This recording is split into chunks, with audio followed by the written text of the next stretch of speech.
આજે હું મારા વિદ્યાર્થી કે જેઓને આજે શુભેચ્છા મુલાકાત માટે આવેલો છું. આમ તો દીપકભાઈ જો કે ખૂબ જ હોશિયાર, અમારા એક ખૂબ જ સારા એવા વિદ્યાર્થી હતા.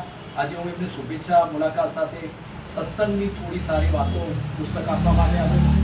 સૌ પ્રથમ તો એમનું હું પૂરેપૂરું નામ પૂછીશ કે આપનું પૂરું નામ શું છે? દીપકભાઈ ગોવિંદભાઈ વાંદરા. આપે પ્રાઇમરી અભ્યાસ ક્યાં કર્યો? બરાબર.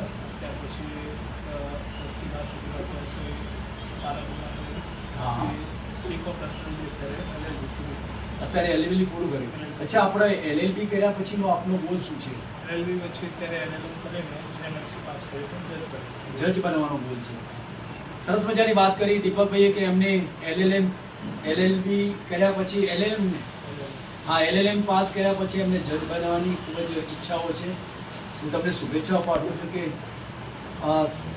સમયની સાથે તમારો જે ગોલ નક્કી કરેલો છે એની સાથે તમે ચોક્કસથી સફળતા પ્રાપ્ત કરશો એવી તમને શુભેચ્છાઓ પાઠવું છું.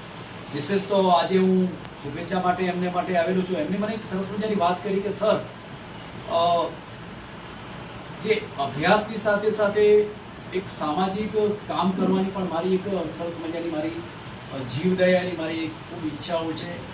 ખૂબ જ એમને સરસ મજાની વક્તવ્ય વાત કરી કે એમની જીવદયાની વિશે વાત કરી, પણ મને એમને શુભેચ્છા આપવા માટેનો મને ગર્વ થયો કે આપ સરસ અભ્યાસની સાથે તમારો જે જજ બનો છો એની સાથેનો પણ તમે જીવદયાનું સુંદર કામ કરો એ તમને શુભેચ્છાઓ પાઠવું છું. આવનાર સમયની અંદર પણ તમે સરસ મજાનું પરિવાર સાથે તમારા સમાજનું સરસ નામ મેળવી અને ખૂબ જ ઉત્તમ કાર્ય કરો અને શિક્ષણ ઊંચું મેળવી અને તમારી જજની ઉચ્ચ પદવી પ્રાપ્ત કરો એ તેમને શુભેચ્છાઓ પાઠવું છું. Wish you all the best luck. ખૂબ શુભેચ્છાઓ.